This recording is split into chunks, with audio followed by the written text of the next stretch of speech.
12. Call the meeting to order.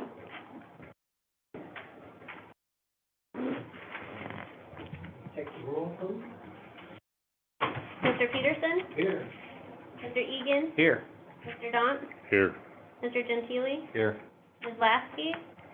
Ms. Goodman? Ms. Kaminsky? Here. We do have an agenda, we'll move on. I mean, a quorum, we'll move on to the agenda. Got a copy and had a chance to look at it? Additions or changes? Motion to approve the agenda as presented. Moved and seconded, those in favor? Aye. Any opposed?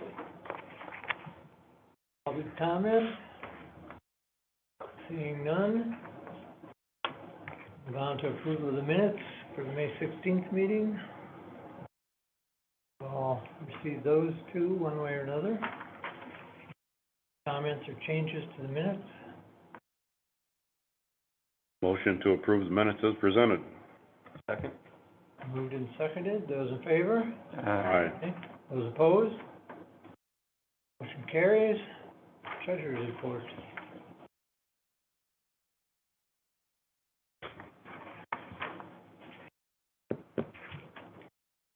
Payable.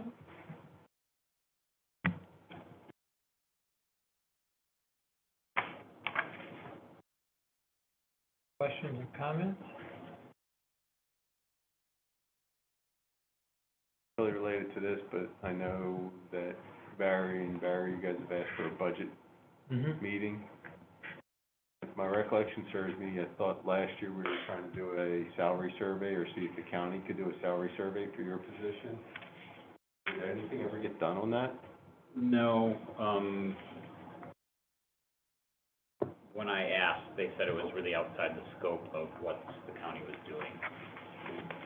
Weren't you at that time going to try and call around and see if you could get some shared data, or? No, I'm reluctant to be the one to get the data for my own salary, because I think that just doesn't, the optics of that don't look very good. So I prefer. They all make $1 million a year, right? Who doesn't? I can provide contacts and, good comparables, but I don't think I should be the one presenting back to the board that data. I thought Jerry was doing that last year. I wasn't sure. I don't think he ever picked that up.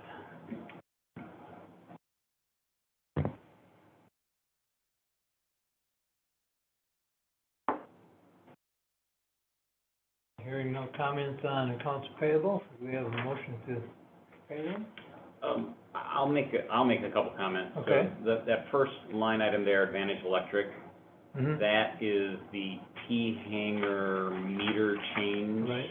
That the board Yeah. approved about a year ago, and finally got done this spring, and then finally got paid back in May. So that's what that is. So that was kind of a last year item, but it ended up hitting this year's budget now.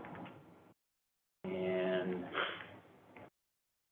I think that is the only thing that's unusual.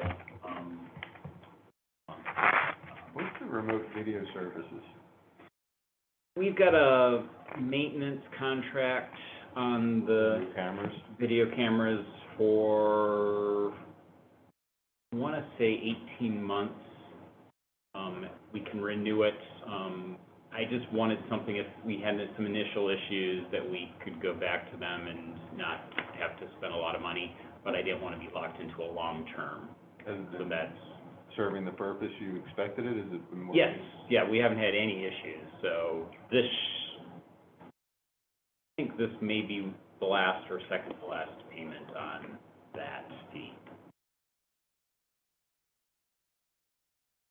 One thing I will add, and it's not in this month, it will be in next month, is the airport's pickup truck has been at Manistee Ford now since the end of March, early April. And right now, the repair bill on that is at about $10,000. For what? A whole laundry list of things, and they're still not able necessarily to track down the exact problem. Interesting story, they said they were done, they told us to come pick it up, we went down to pick it up and it wouldn't start, which is the problem we took it in for. So now we're 3 weeks after that, and The value of the truck. it's in decent shape other than It whatever's won't start. wrong with it.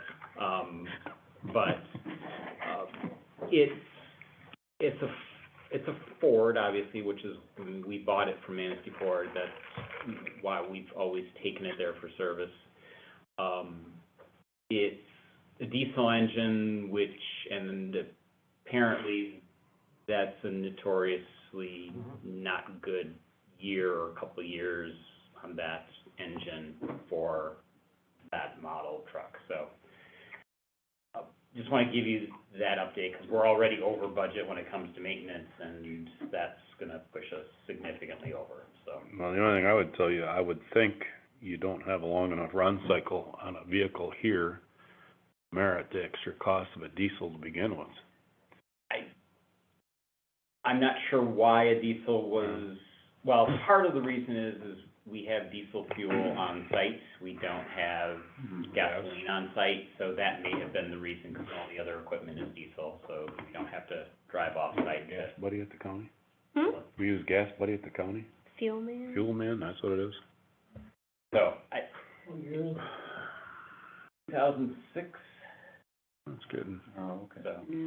Ages. It doesn't have a lot of miles, No, it because wouldn't. it's not used in the traditional way, but it gets used in the winter, because that's what we use a lot of parking lots, get a front plow on it, but other than that, so, just wanted to give you a heads up on that you'll be seeing that in June, or at least the first payment has been paid. I'm refusing to commit to the second payment, even though I've already got invoices for it, until I actually get a working vehicle back. Yeah.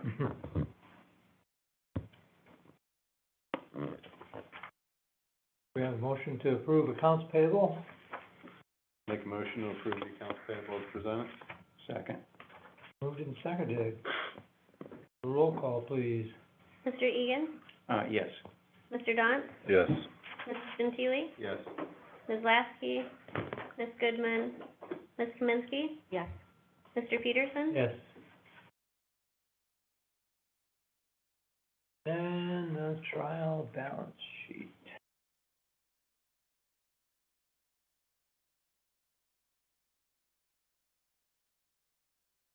The revenue expenses is actually the next packet. Yeah, you're right. And you'll see for the month, we were positive, income above, expenses. We should see that through most of the rest of the fiscal year, because our revenues are higher in the summer, because fuel sales, rental car, kind of everything kind of ramps up in the summer, so our secondary sources of revenue are higher in the summer. And a lot of our fixed expenses, like insurance payments, those have all happened in the past. So we should see ourselves, building back. The year-to-date balance with that $135,000, $100,000 of that is the PFAS grant reimbursement that is outstanding. I still haven't gotten the final invoice from that. That grant needs to be closed out.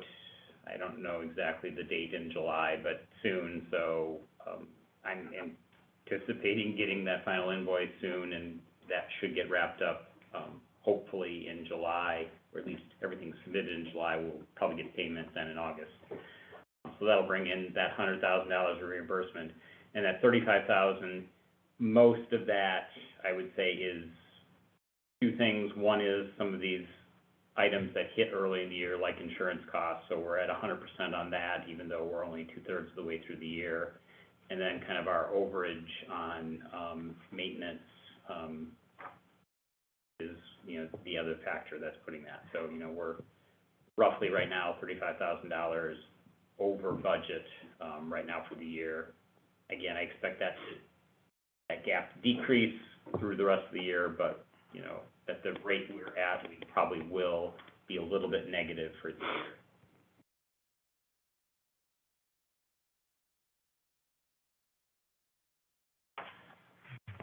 And then you had mentioned the trial balance, so that's why our cash account is negative right now because of those prepayments for the PFAS grant that the county covers while we're in kind of that temporary negative position. And then that last page shows that currently we're at about $98,000 owed us for that grant reimbursement. Understand how the whole dynamic works between the airport and the county. At one point in time, I thought I heard Barry make the comment that if the airport's short on budget, then the county kinda floats it. Given that, I'm assuming you guys have your own maintenance garage. No, we do not have a maintenance garage. You don't? We have a maintenance department, we don't have a maintenance garage. That, 4 people total with Eric? 5 with a part-time. So you guys send all your vehicles outside for service then too? We do, all our vehicles are serviced away. A lot of things contracted, like snow plowing and that kind of thing. Rather than us going over budget, if you guys had a garage, whether there was a way to just ship it there and pay the county for the repairs instead of being at the mercy of... No, at one time we talked about doing that with the road commission, but the problem of it is they're short on staff, I think. And there wasn't a lot of synergy about doing that either.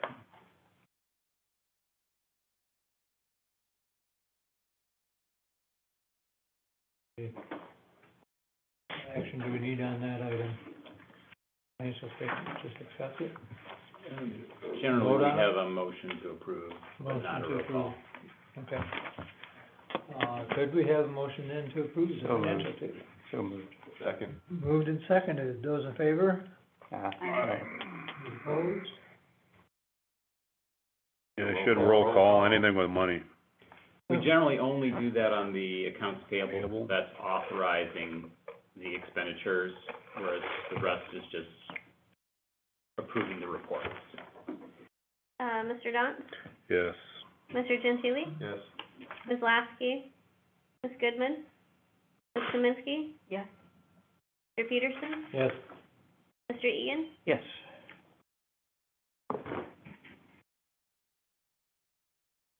Moving to committee reports, no report from the executive committee. Budget committee, we're gonna try and set something up right after this meeting. And as far as I know, nothing, to report from capital projects. Brings us to Mr. Lin's report. Well, actually, just a couple things there. Okay.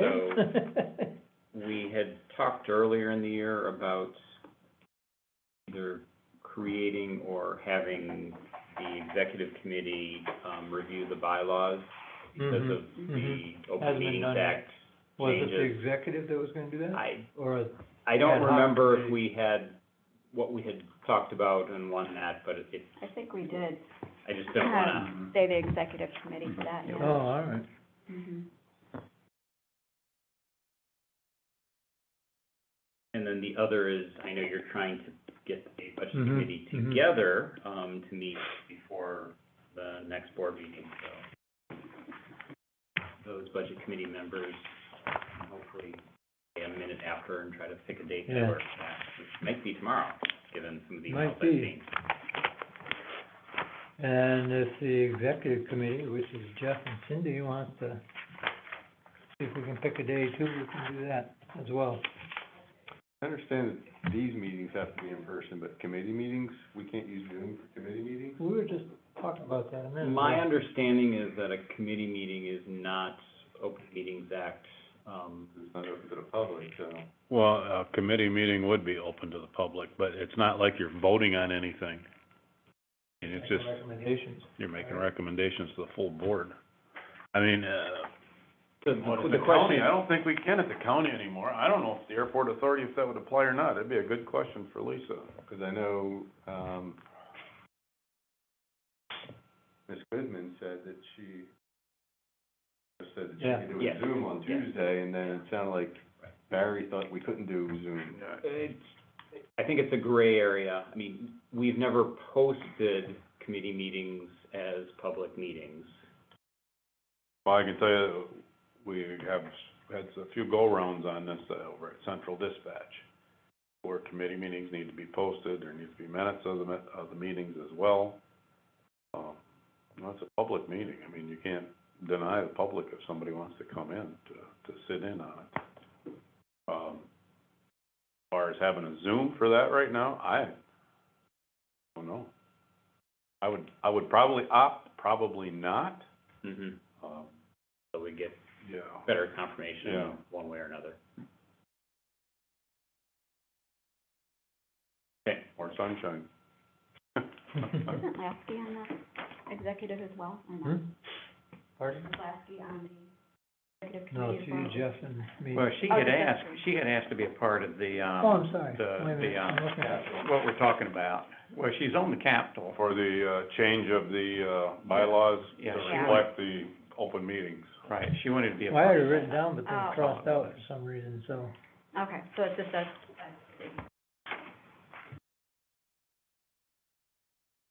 Yeah, if we had four, then it would be under.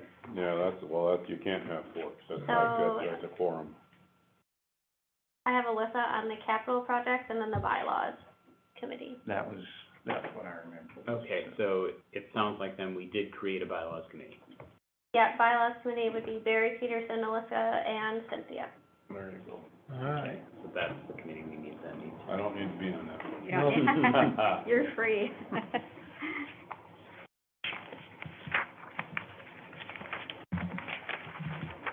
All right.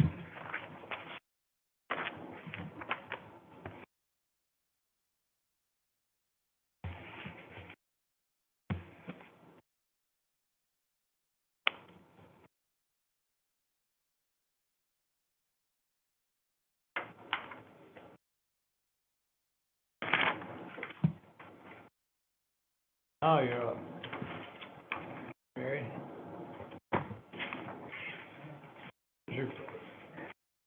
Okay, so first thing is I will pass around. We had a little bit of excitement last month, my first bomb threat in the 15 years I've been here. Oh, my gosh. So we got to dust off our procedures and follow through. Ultimately, you know, when you get an emailed bomb threat indirectly, because it originally went to Public Charters, our former carrier, and the email contains contact information for the person sending it, you probably are led to believe that that's not a viable bomb threat. Either that or you've got a very very dumb perpetrator. But can't ignore. So because this originally went to Public Charters, their airport got involved, that county's sheriff's department got involved, our sheriff's department got involved, TSA got involved, state TSA got involved. Ultimately, the FBI got involved and determined that it was not a viable threat. But a waste of a good day on my part, but that's, gotta follow through on that stuff. So yeah, that was a little excitement just before the Memorial Day weekend. Then, looking at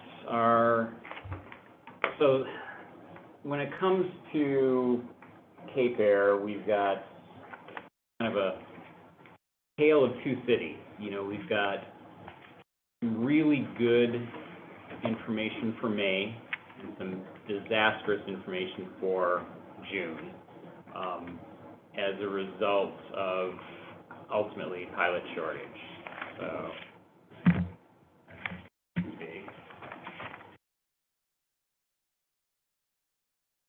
oh, Yeah, I probably shouldn't hand out. Sorry, thank you, Barry. Hang down this way. Thank you.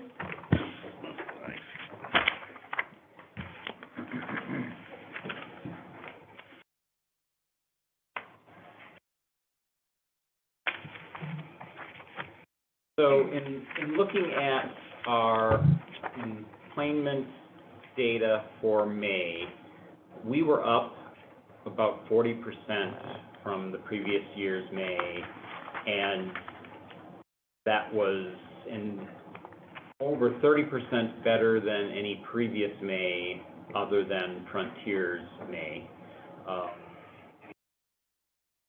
Their on-time performance, the number of canceled flights was significantly down. There was 5% canceled flights and only 5% delayed flights. So, I mean, 90% on time. 1,106 passengers for the month. Everything in May was going very well, and really shows what can happen when Cape Air is providing the service that we're expecting of them to provide. So, you know, May was a really good month. I mean, pretty much, you know, many days every plane was full, especially around Memorial Day weekend. You know, it just, everything was clicking. Since May, so we're at the last day of June, and assuming that Cape Air flies all of their flights today, they will have canceled 44% of their flights this month. If they fly every flight, that'll be the first day since June 10th that they've not had at least one canceled flight. Most days, it's half of their flights are canceled, and some days worse than that. Obviously, some days are slightly better than that as well. Were those flights that were canceled full? Many were, yes. I mean, the advanced booking numbers going into June were, you know, significantly ahead of June a year ago. We should have seen not maybe 30 or 40% growth, but, you know, a good 20% growth in June, because we've got, whereas May, half the month was the winter schedule of 2 flights a day, and half was 4 flights a day. June is all 4 flights a day. So we've got the capacity to have significantly more, but they don't have the crews right now. I'm going to go more into that later in my report. In fact, I've got a presentation from Cape Air that really is meant to explain some of the root causes of the nationwide pilot shortage. Right now, this is, I'd say, disproportionately impacting Cape Air, but it is impacting every airline. I've mentioned this recently with SkyWest's pullout of, or announced pullout of 29 EAS cities because of, you know, shortage of pilots. The majors, you know, the news this weekend, you know, Delta and others canceling a number of flights, United scaling back in Newark. I mean, it's just, it's industry-wide, but it's not 44%, as it's rating up. So there are a couple things that are hitting Manistee harder than Cape Air in general, but Cape Air is struggling. They are, from a year ago to where they are today, they are down about 40% in the number of captains they have. Wow. Their attrition rate is significant. So under the current rules, Cape Air should be benefiting because they operate 9-seat aircraft. They can operate these flights under Part 135 as opposed to Part 21, which is what larger air carriers operate under. And because of operating under Part 135, their first officers need a significantly fewer number of hours of training in order to fly in the first officer seat.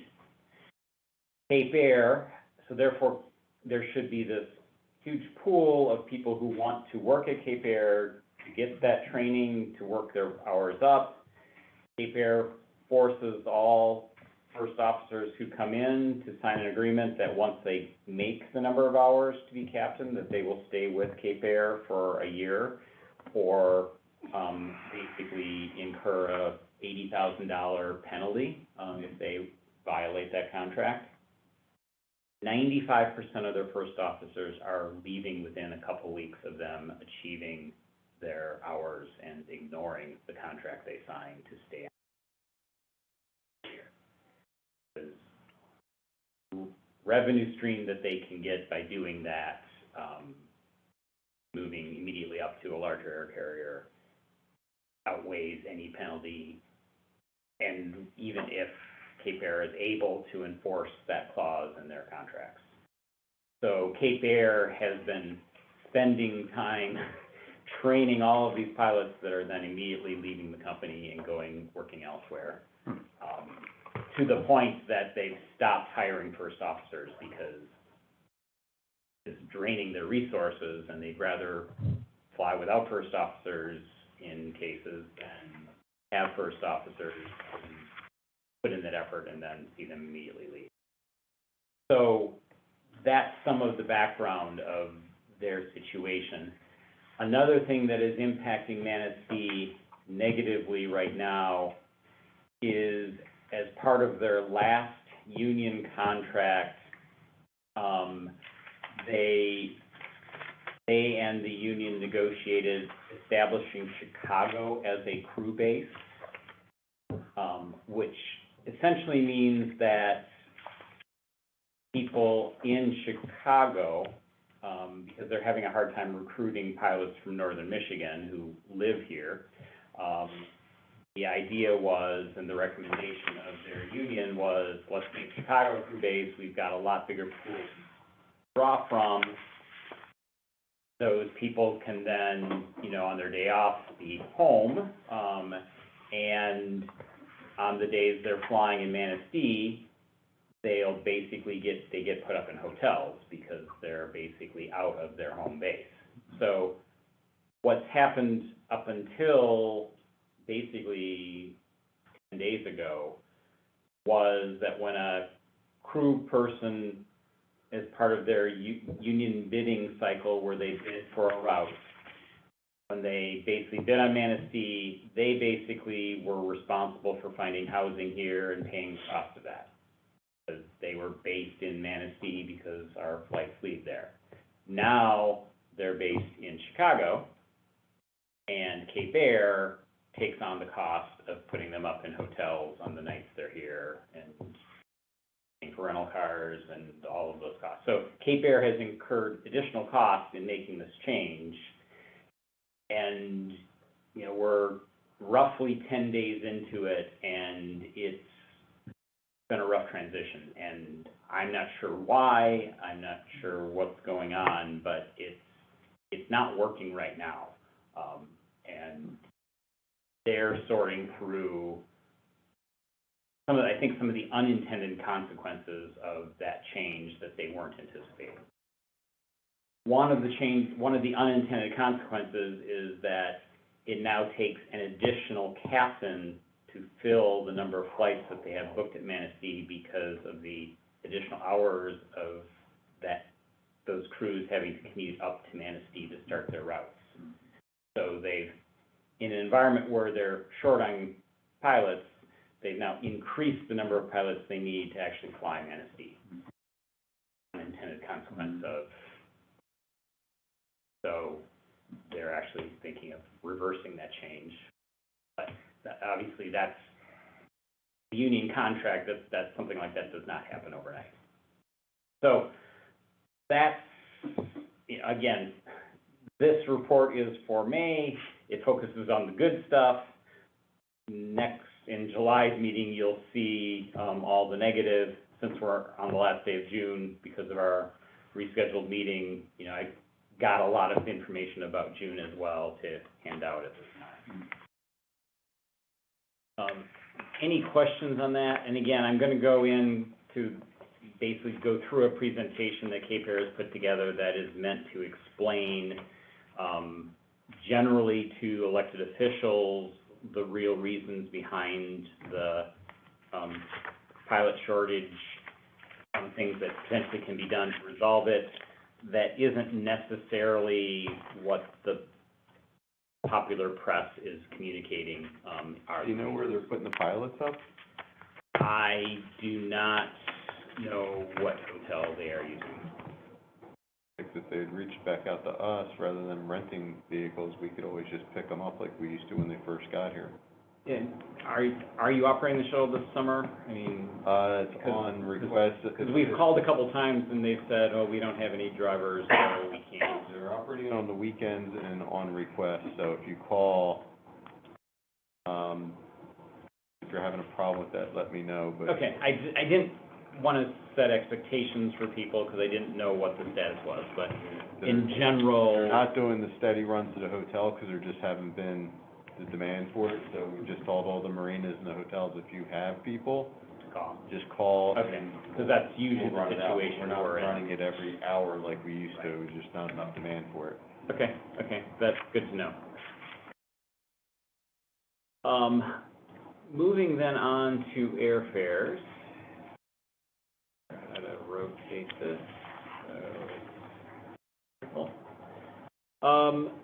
So here we'll see it's interesting. There was a couple interesting factors about how this is occurring. So our advanced bookings, so July of last year, we were pretty close to capacity for Cape Air, given the number of flights, given that not every flight is going to be able to be sold out just because of the demand of flight direction. So weekends are when people want to come up from Chicago and return at the end of the weekend.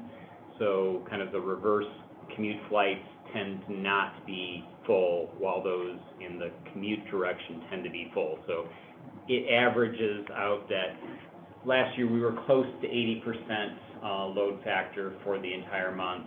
And that's about, especially with a 9-seat aircraft, that's about as good as you're going to get. Because another factor is you've sold out all the seats, and then you got one person no-show.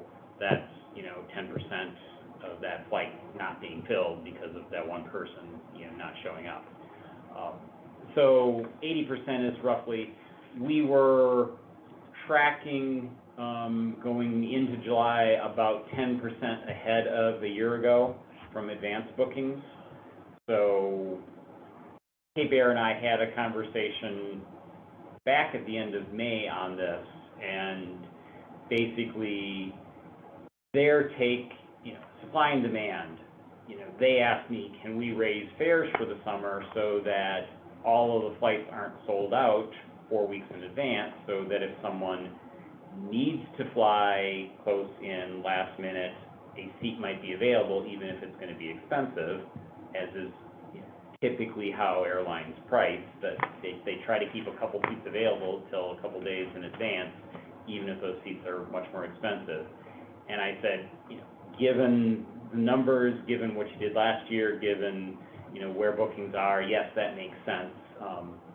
You're in this business to not lose money, so if you have the opportunity to make some money, that makes sense to me. So you'll see here that for this snapshot, and this was done before our original plan meeting date, so I guess on this June 19th, that round trip fare, given what seats were already sold out, the best that could be found from Manistee to Chicago was $348, which is higher than, seats that could be found out of other airports for that same route. We're still selling those seats because that demand is there and people are willing to pay that. But what is interesting about that is that traditionally, let's take a United fare. Cape Air does not have a code share with United. They've got an interline. So that means a fare with United is the sum of the Manistee to Chicago fare plus the United Chicago to wherever fare. When that Manistee to Chicago fare goes up significantly, that pushes that overall fare up significantly. and potentially pricing that out of the market. I just paid $270 to park at Grand Rapids because it was still cheaper than flying out of here. What is interesting, though, is that for the first time that I've ever seen it on American, where there is a code share, typically, it's always been the case that the interline fare, the sum of the two, was always cheaper than what American put as the code share, all American flying through. This month, that's not the case. I mean, so the Manistee to Chicago 348, Manistee to DC 291 on American. Cheaper to fly through Chicago to DC than it is just to go to Chicago. I think New York was another example of that. Yeah, that was 287 on American. Orlando 336. Philadelphia 355. So it's a little bit more, but $7 for that extra leg. So we are, for the first time in 2 years, seeing a benefit to having the American code share. That becomes value when the local fare on Cape Air goes up. When it's $59 each way to Chicago, it's going to be cheaper to do the interline. But when it's $350, assuming American is trying to actually, fill seats from Manistee, which, we're such a small dot on their map that often they probably don't even think about us, but at least this month, for whatever reason, they've got some interesting fares. So you'll see that pretty much everything is American. There's a couple Uniteds, San Francisco, Seattle, when they're up over $1,000, again, you've got enough that it's looking, combination makes sense even with a higher Manistee fare. So overall, though, Manistee went up on average this month. The others went down versus a month ago. Grand Rapids going down the most. And again, last month was surprising in how high Grand Rapids was on average. I think the airlines were anticipating better demand this summer than they're actually seeing materialize, so I think the prices are adjusting accordingly, although now with their own issues around crews and canceled flights, they may be pulling back capacity as well to actually come closer to demand. Overall, in looking at the daily reports I get from TSA, we're still 10 to 15% behind pre-COVID numbers for the U.S. system as a whole. So you'll see things in the popular press of, this huge airfare demand. It's like, yeah, but it's still less than it was in 2019 by a fairly significant margin. Yes, compared to the last 2 years, it's a significant increase, but the press makes it seem like, we're having record travel, and it's like, that's not really the case. Some of that is skewed because I think it's domestic is higher, international is lower for reasons, so domestic, and those average together in those overall numbers, so. So any questions on my airfare report? Any of that information?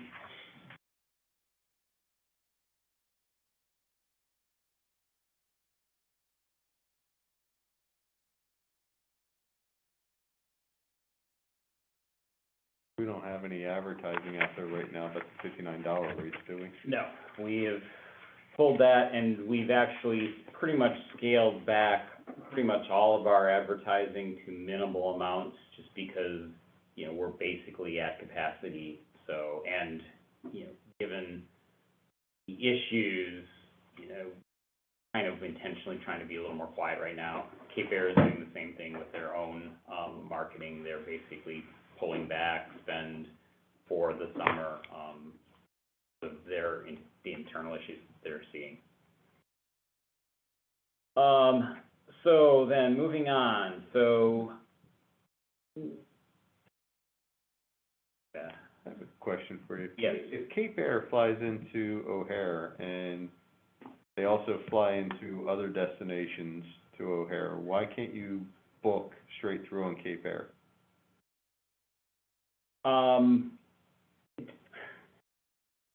Generally because the time of the flights don't align, to make that possible.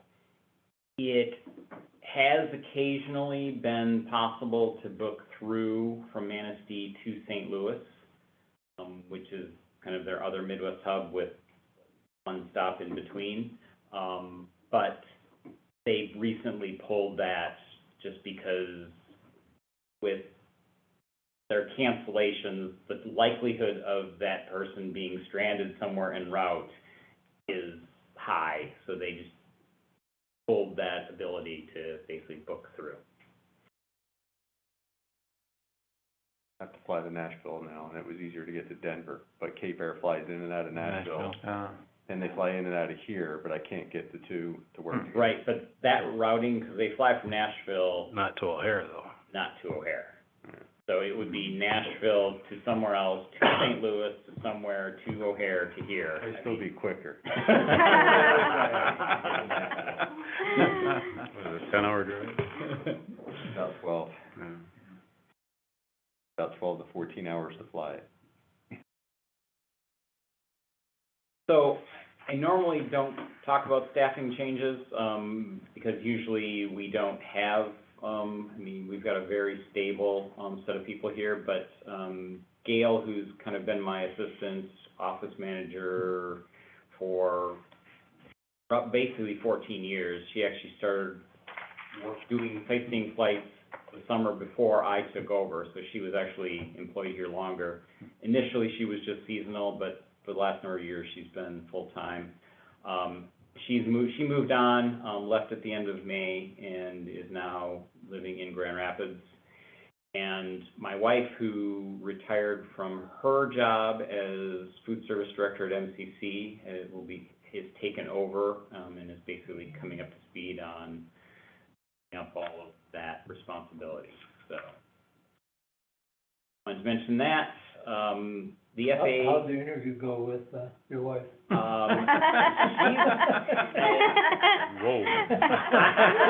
I'm the one that's like, are you sure we can spend that much time together? She's fine. So our annual airport inspection, when I wrote this 10 days ago, was scheduled for the end of July. It has been moved up to July 14th.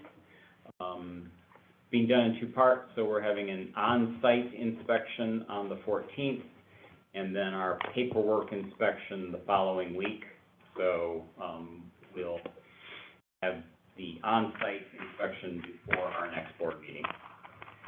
I don't have an update on the draft letter of agreements for, LEO coverage.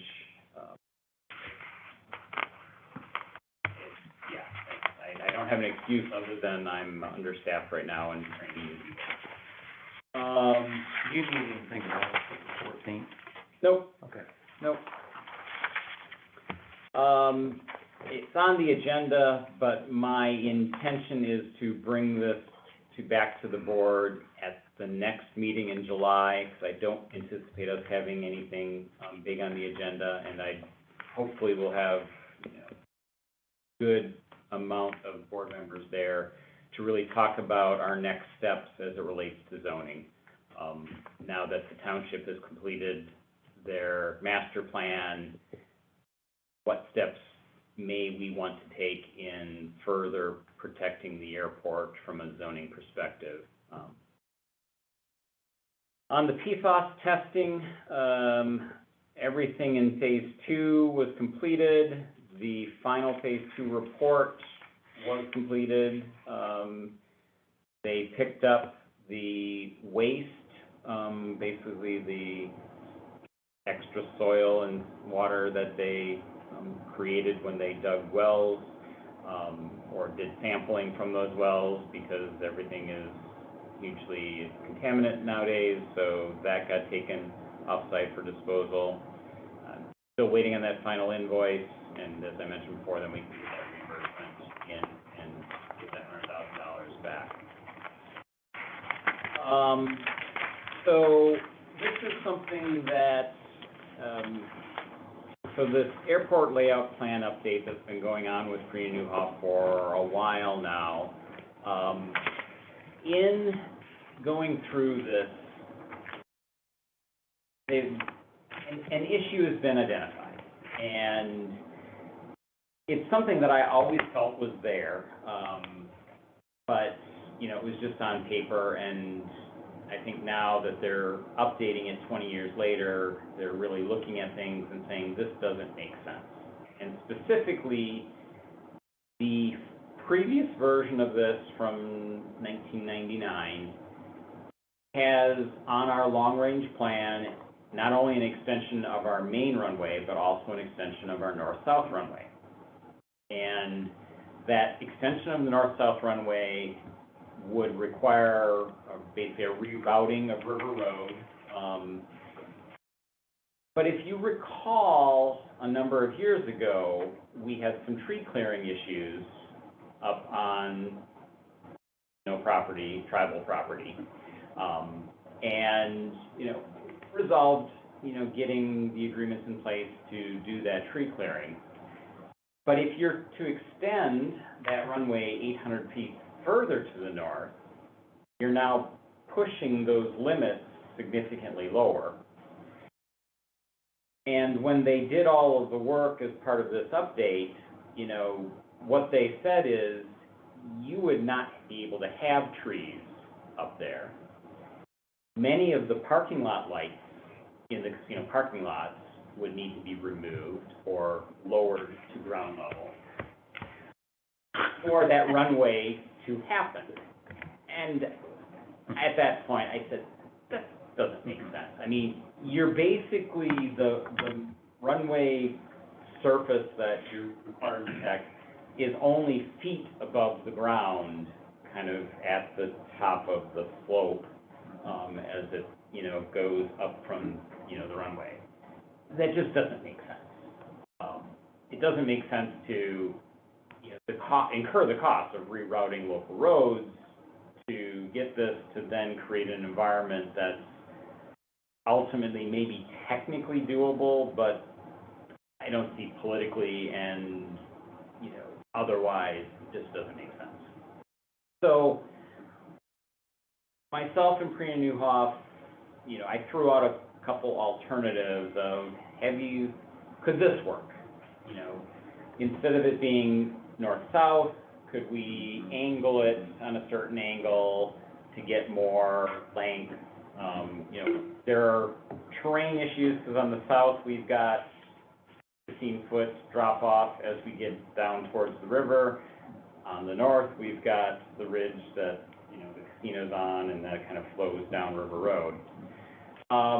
You know, the angle didn't work because the justification for a crosswind runway is that it's the crosswind, and as you start shifting that angle, you get less and less benefit from that.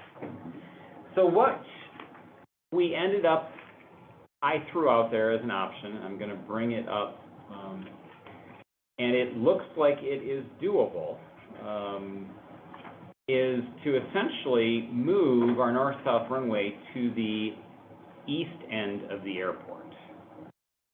And find this, compare this.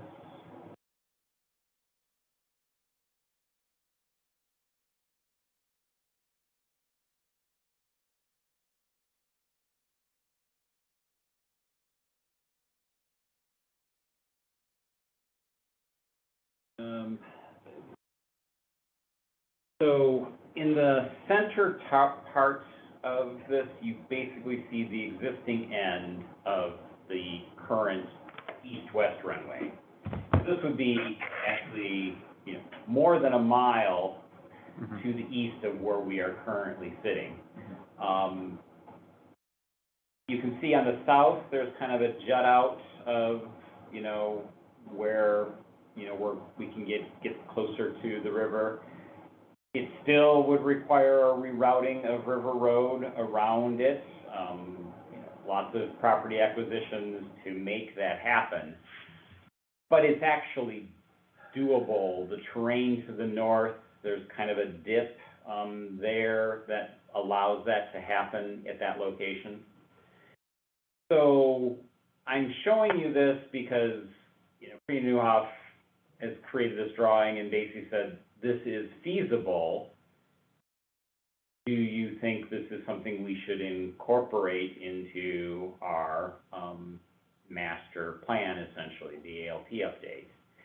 I really wanted the board's thought on, because it's doable, but then is it politically feasible? Property acquisitions have been problematic in the past, and the last one was actually relatively smooth. Whose farm is that to the north of River Road? It's Shively, isn't it? Isn't that that Shively That's not operation? Shidlick's, or was Shidlick's, is it? No, that is actually farther to the west than that. West or east? I think Shidlick's is further Down, isn't it? Yeah, I think that's that Shively operation that's been up and running for 3 or 4 years now. I had meant to pull up the parcel data online to look at that and forgot about it, but, so, I guess, you know, my question is, and I guess this is primarily for you, Jeff, since Karen's not here, the other county commissioner, is this a direction you think, we want to have on paper? Whether this ever happens, that's a whole other story, because funding and priorities, et cetera. But this does at least, state a direction, for us to be providing a longer crosswind runway than what we currently provide. How much longer is that runway, Barry? That's 3,500 feet. Okay. So it's Yeah. 700 feet or 800 feet longer than what we currently have. That's And that's kind of the baseline crosswind runway. Generally, you try to have your crosswind runway be 80% of your main runway. And that's based on your design aircraft type. Mhm. It is Shively now. Mhm.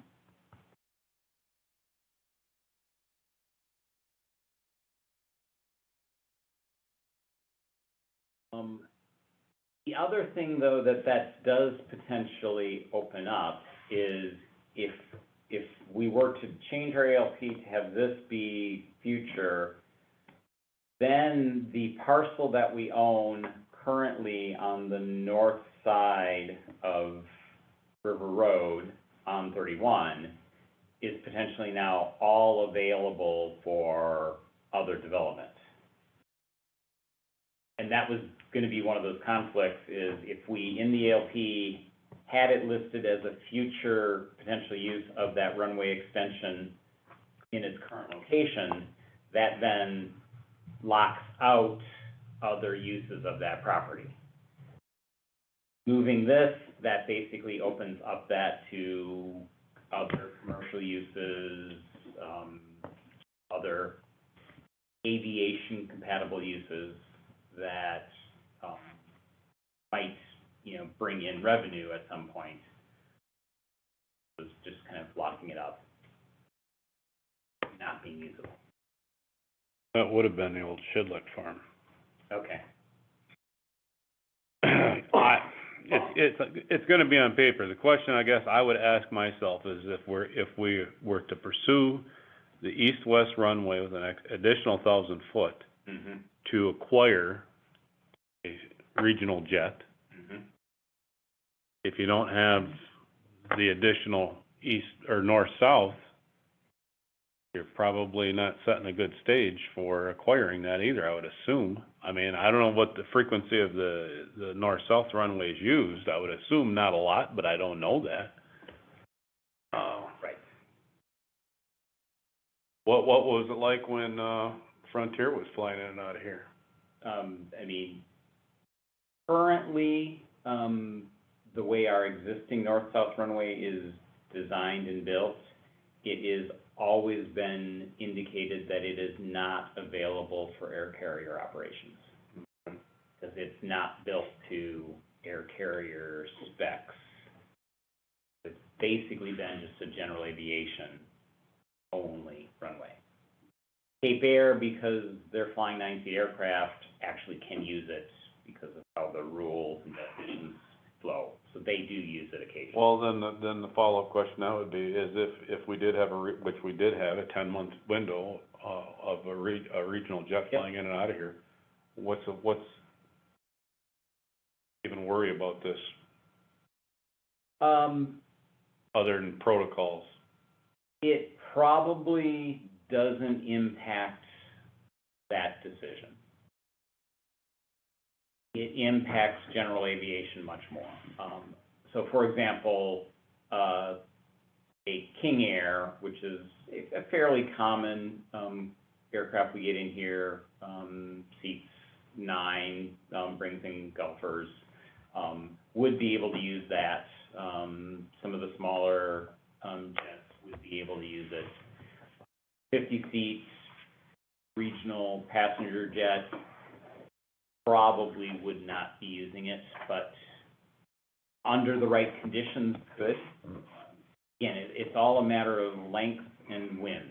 If you got a strong enough headwind, you can land on pretty much any. At 9. Yeah. And again, that's what it's for, is when you've got a really strong wind that's 90 degrees from your normal runway, because that's a challenging situation.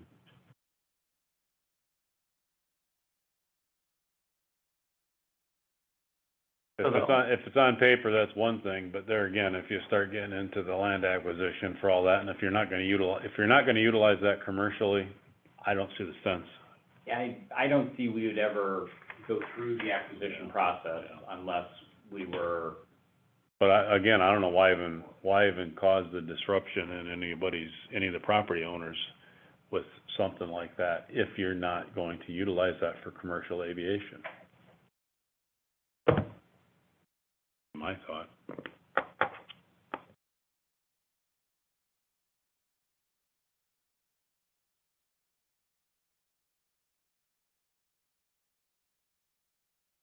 If it was something that was done to where the airport could evolve, we've got a lot more things to do to get the airport to get to that, or to have the need to that level before we'd ever get to anything like that, I would assume. On paper, does it open up that other parcel of property to development? I mean, even if we really honestly had no intention of ever doing it, would it change the status of that corner? Potentially, yes. So I say potentially because right now, given what we have in the 1999 version, that parcel is basically off limits. Given what we've learned, at a minimum, my recommendation would be let's not show extending the current north-south runway, which would open that up. Without doing anything. Without Okay. showing this. Yeah. That's pie in the sky. Yeah. But that is, again, what this, plan is about, is envisioning what could be 20 years from now. My personal thought is I would include it unless it is going to cause issues locally with property owners being now worried about things for something that's very unlikely to ever happen. Why put anybody through the stress, I guess? Because without it being on here, then we can't do it. Kind of a... Yeah, but if you're not going to, why? I say it's unlikely, but that doesn't mean that there won't be a situation. Well, I guess if the future. If the need arose, you can always have that updated and do it. That is true. Yep. So it can be changed, Oh, yeah. Everything. Everything's fluid. Yes, we could. so it doesn't have to be done now or never. Correct. Right, okay. Correct.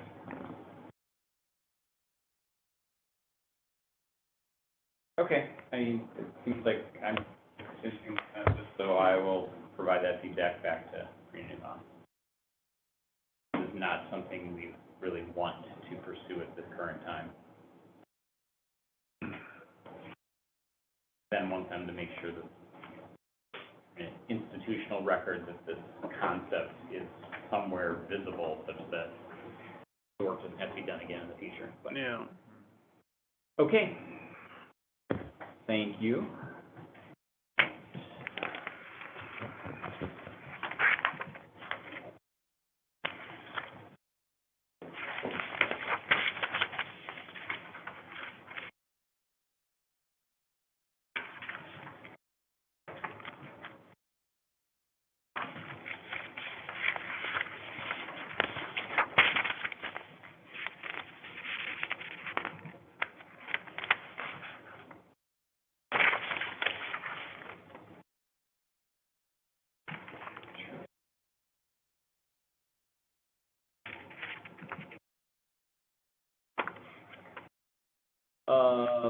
So then, my next slide, we've already gone through Cape Air performance. Need to repeat that. I've already mentioned advanced bookings, July, August, September are all significantly ahead of a year ago. Talked about the fares, talked about the American Code Share, how it's actually helping us. So then, just overall EAS status, and I didn't update my slides because I'd already printed them from 2 weeks ago, but there's a little bit new information here that I'll add. So, since we've last met, all of the SkyWest 29 cities, those bids have come in, and basically Southern and Boutique were pretty much the bidders on all of them. There's no way that Southern and Boutique are going to have the pilots or the aircraft to start operating in 20-plus new cities, so I really don't know what's going to happen ultimately as this kind of works its way through the system. But some things closer of note is that the Muskegon Airport was one of the SkyWest cities axed. They got a single bid from Southern, who's a carrier that bid on us 2 years ago, and we rejected their bid for Cape Air for a variety of reasons, primarily that they weren't operating into O'Hare, so they had really no experience in this area. But the Muskegon County Board recommended approval of the Southern bid, so it could be the case that Muskegon moves to 9-seat single-engine aircraft service, this year, assuming this follows through, and Southern is able to actually start that service with probably 5 flights a day. It was unclear in Southern's bid how many exact flights were being proposed. So that was an interesting one, I thought. In the UP, Houghton Hancock, another city impacted, they basically received one bid from Boutique, and they basically said, no way, we want SkyWest to stay, and generally what that means is they would go out for rebid and see if they get different bids. Given the environment, that may not happen, although the new information I have is where that may change. DOT, because of the magnitude of this situation, has actually, I think, created something that in the past didn't exist as a possibility, but they're saying now they'll accept it. And that is, SkyWest has offered to stay in certain cities if they can cut back to 1 flight a day from the statutory minimum EAS of 2 flights a day. And a number of cities have basically said, we would accept 1 flight a day. And that's basically been DOT's criteria is, They will not force a community down to one flight a day because it's less than the statutory minimum. But if the community accepted it, they would allow it. So there may be, as a result of that, a number of cities staying with SkyWest at half capacity. Contour, who's a new name for someone that used to operate here. When they were here, it was CFM, Corporate Flight Management. They were the contracted carrier under public charters. They are doing alternate EAS in a few markets, and they've bid and are being accepted as the carrier in a couple of these markets. So the new information is that a week or so ago, SkyWest filed with DOT to create a new legal entity called SkyWest Charters, and are now proposing, once that legal entity gets approved and gets recognized by DOT and all of that, which normally would take months, but I think under the current circumstances that will be significantly compressed. But assuming that happens, SkyWest is planning on essentially doing what Contour does and bidding alternate EAS in these markets. To do that, they're planning on taking out of their 50-seat jets 20 seats, making them 30-seat jets. That's kind of the cutoff of what you can fly, which then enables them to operate those aircraft under Part 135, which, as I had mentioned earlier, means that their first officers can be lower hour first officers, and they can start training their own pilots within this separate charter entity. So what we started 10 years ago with alternate EAS, SkyWest is now embracing as a means of working around the pilot shortage. That whole process is going to take time, but that is something they announced and filed with DOT last week, and basically telling cities that that may be an option for them. So, interesting times create interesting opportunities. Essentially work around strengths that Congress and DOT have put in place. That's the last of my slides. Just want to check with my checklist, make sure I've mentioned everything. I sent out an email, I think it was yesterday, with the official DOT award of Cape Air for Manistee for 2 more years, so you saw that. Yeah. And then the last thing I do want to show is this presentation that Cape Air has put together that explains the pilot shortage, hopefully in layman's terms. Hopefully well enough that I can explain it to you.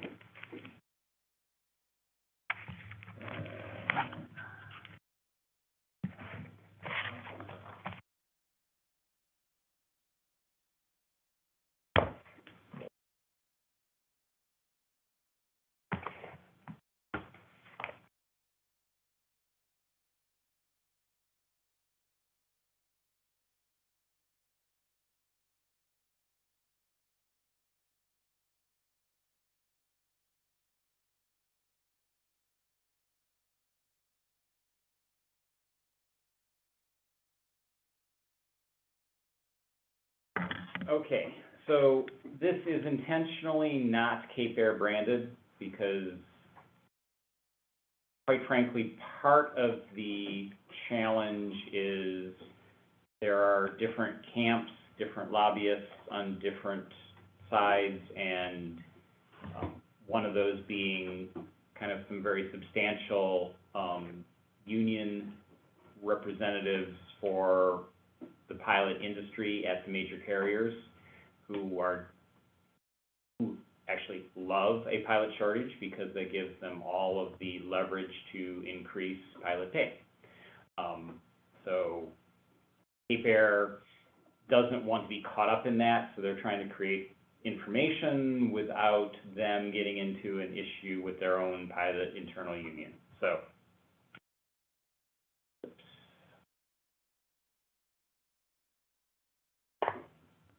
there's a broken pilot career pipeline.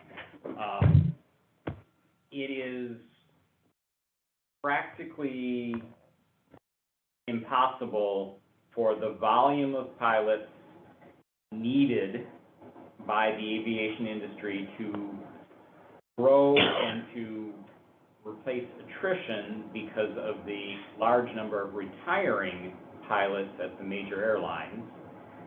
And the number of retirees is artificially inflated because there used to be a mandatory retirement age, and then they raised it. So for 5 years, there were no retirees because everyone could fly 5 more years, and now they're at the new retirement age. So, and a lot of these pilots were, you know, were hired roughly the same time. So a large number of major airline pilots are roughly the same age and are looking to retire either now or shortly. COVID in some ways exacerbated that because it caused a lot of people who were, you know, near that to say, okay, I'm done now. We've already talked in great detail about the SkyWest situation, and that's, you know, being one of the things that's, you know, kind of an example of this. So there's this huge need for pilots, but you'll see the last bullet point here is there's an overly onerous pilot career pathway, mostly because of regulations that have not traditionally been there. So kind of showing the magnitude of that, the estimated need for new pilots is 13,500 a year, and currently we're producing 6,000 a year. That means this problem is going to get significantly worse every single year going forward, unless something changes. So why not just pay pilots more? Won't that solve the problem? So the Bureau of Labor Statistics says that the airline pilot career is the second highest paid job in the U.S., behind only medical doctors. So if you're using that as your gauge, this should be a career path that is overflowing with potential people because it's the second highest paid. And you would also say doctors should also be overflowing, but it's interesting, my son, who is dating someone who's looking to go into medical school, you know, just told me, it's like, but you know that, you know, medical schools actually cap the number of people they allow each year to become doctors. Like, why would you do that? Because they want to make sure that they control the supply of doctors. And look at what it does. It ensures that they're the highest paid profession, and the rules around airline pilots ensure that it's the second highest paid profession. Median airline pay, over $200,000. Now, it is definitely the case that that is a very wide range. So entry level are much less than that, and very senior people are much, much more than that. That's the median. And which is not unlike the medical profession where, you know, entry level, you know, people going through, what is it when you get out of medical school and you have to fill up your time and hours? Yeah, I mean, those are residency.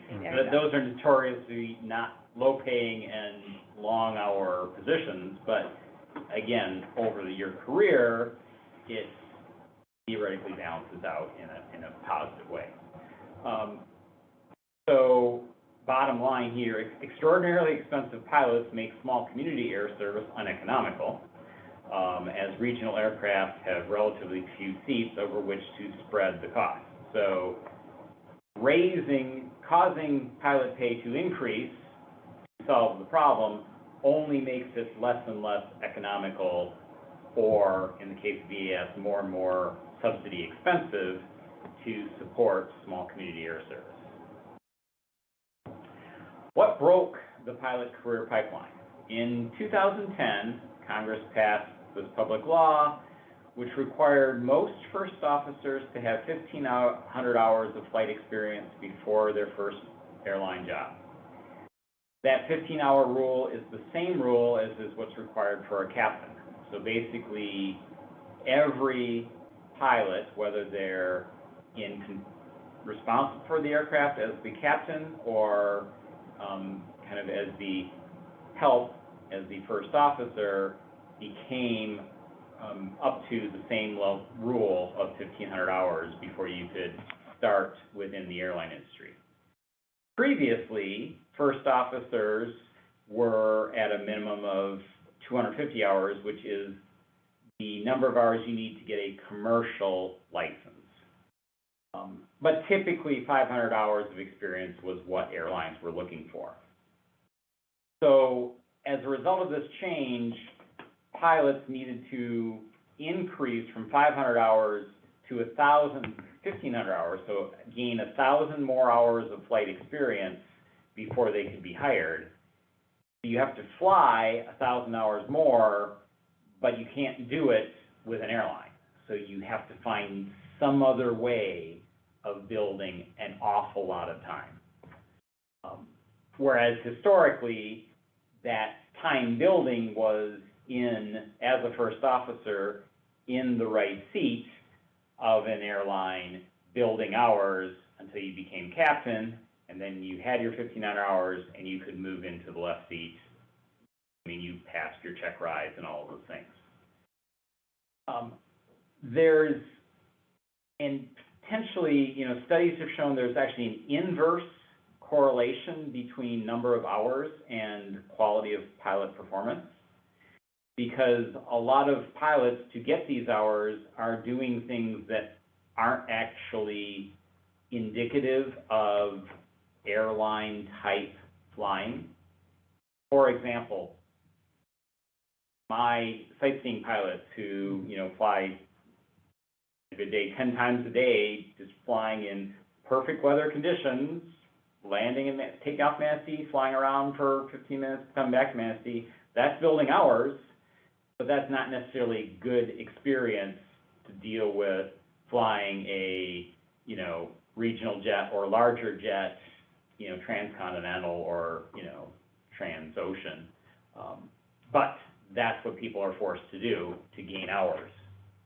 Am I the only one thinking of Independence Day and the crop dusters lining up to fly the F-14? Cousin Eddie getting behind the wheel? Come on, Jeff.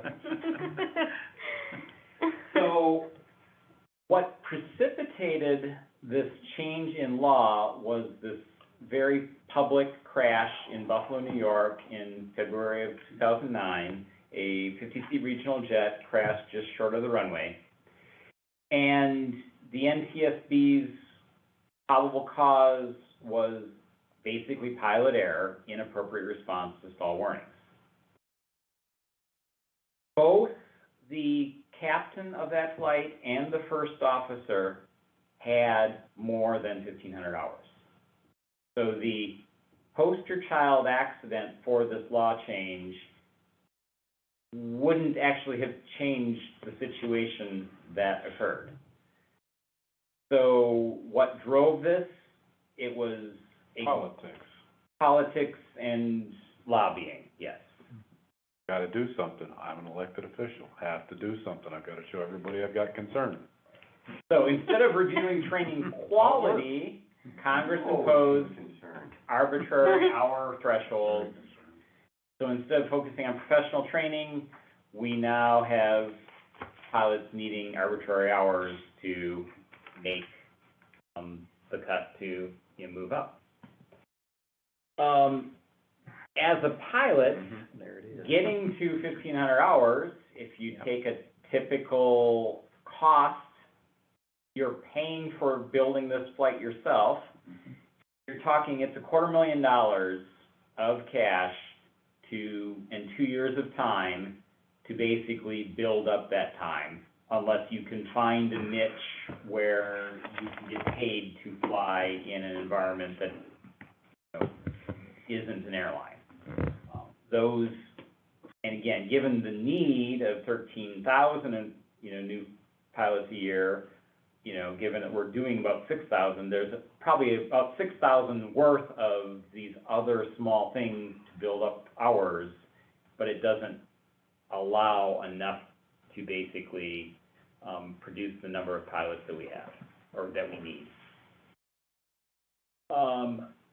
So that means that the pilot career path is only open to those that are already well-to-do and can afford taking 2 years of their life and the $250,000 to get into the industry, which impacts diversity and, you know, others' goals of the industry, because that's generally not where those people reside. Now, it's interesting that typically safety standards that the U.S. puts forth are then adopted worldwide, because the U.S. is generally seen as the leader in safety as it comes to aviation. In the 10 years that this rule has been in place, not a single other country has moved in this direction. So we are the only country that has this pilot number of hour rule. So you could have a Canadian airline or a European airline landing in O'Hare, and that first officer has fewer hours than what is legal in this country, because they're Licensed in another country. licensed in another country, yes. Rather than spend $250,000, why don't they just go over to France and get the hours in there and then come back, or does it not transfer? That is transferable, but there's actually a worldwide shortage. The U.S. traditionally has produced a lot of the pilots for the rest of the world. That maybe is changing now because of demand. But a lot of international airlines hire former American pilots, and the military has traditionally put out a lot of pilots. You know, if you wanted to be a pilot, that was the avenue to become one, was to head to the military. So, you know, the comment here is, if there's a genuine safety concern that 1,500 hours is necessary, no one else agrees with that currently in the world, and we still allow foreign airliners to fly into the U.S. without that condition being met. So, what can be done? Well, the 1,500-hour rule could be repealed, or the FAA could probably use existing authority if they wanted to try to carve out a niche that basically looks more at quality of training, and tries to create specific hour requirements that are less than 1,500 hours, but then are combined with specific types of training that can essentially be shown to meet the safety need. And the FAA currently does that in some examples. So, for example, military pilots, they can hire on with an airline at 750 hours, because it's basically assumed that their training is of higher quality, and therefore they don't need the 1,500 hours. And so there is leeway within what the FAA currently does to allow subcategories and, you know, training for that. Either of those options is going to help the overall, you know, problem. But instead, and this is kind of me, you know, this is the end of the presentation, but I'm going to, you know, comment on something I saw in the press. instead, what you see right now in the popular press is a different narrative, and specifically, I know Delta pilots are picketing nationwide, saying that pay needs to be increased, and that will solve the problem. I don't see that way, based on what I know of the underlying causes, but it's very easy for the popular press to pick that up and run with that as the, kind of storyline. So. Well, they've created the storm. COVID helped fuel it. So, I hope this was informative and helpful, Send me that slideshow, please. I will, yep. So, that is my report. Yeah. Had the opportunity, I think, one of Stabenow's things over the last few years, and I brought this problem up, and I don't know how knowledgeable she was on the subject. She didn't seem to get too excited about it, I can tell you that. Item 9, old business. A is, Manistee Township zoning. That I'm planning on talking about next month. Next month, good. LEO is No update. no update, and C is audit. We weren't able to schedule an audit presentation this month, and, but I'm hopeful that will happen next month. Okay. And brings us to item 10, new business. So as part of your new packet was something that came in between the original meeting date and today. It's basically our contract grant agreement with the state for this year's crack sealing and runway painting contract.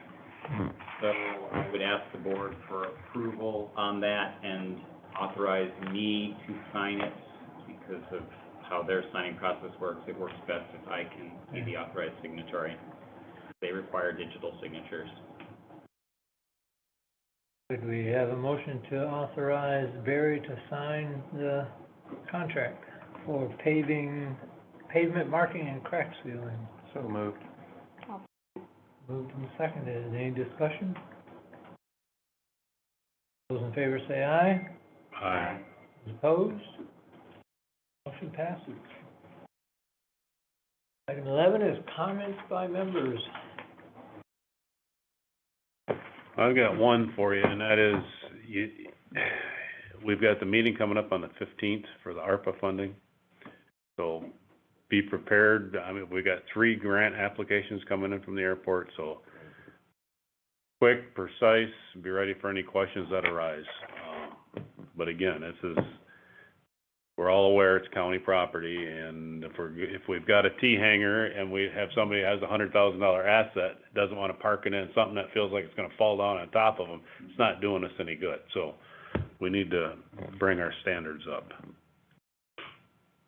So one question I'll have for you is, when we put together that list, it's kind of like everything else that we have, because my understanding is that we couldn't use the funds as matching dollars for other funds that we're getting. Correct. It would be. So it's, from a priority standpoint, these aren't the projects I would say, but because of the constraints on the money, this is how we can use other resources to do our matching. As opposed to coming for the commission, as we've done in the past, and gotten loans. Right. So I just, that complicates the presentation, but it sheds light on why kind of this random mix of things. So it doesn't come out of general fund budget dollars. Yeah, okay. I just want to make sure that you're okay with me presenting it in that light. Yeah. Okay. What day was that going to be? The 15th. Correct, isn't it? You're doing the presentation. Friday, right? Yes. Yeah. I'm going to take my son to a Cubs game that day, but I couldn't fly out of here. I didn't want to spend $700, so. Yep, starts at 1 o'clock. I missed the Cubbies. The weekend game. At the county building? Yeah, commissioner's room. At least I think that's where we're gonna be. There could be quite a few people. We may need to change venue. I think they're doing time slots to help out with that. Okay.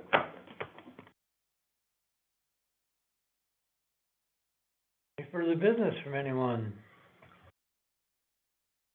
Well, try and set up a time for the budget people, and we stand adjourned. No further business.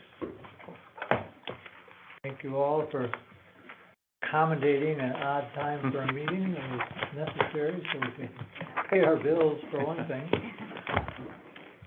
And I appreciate it.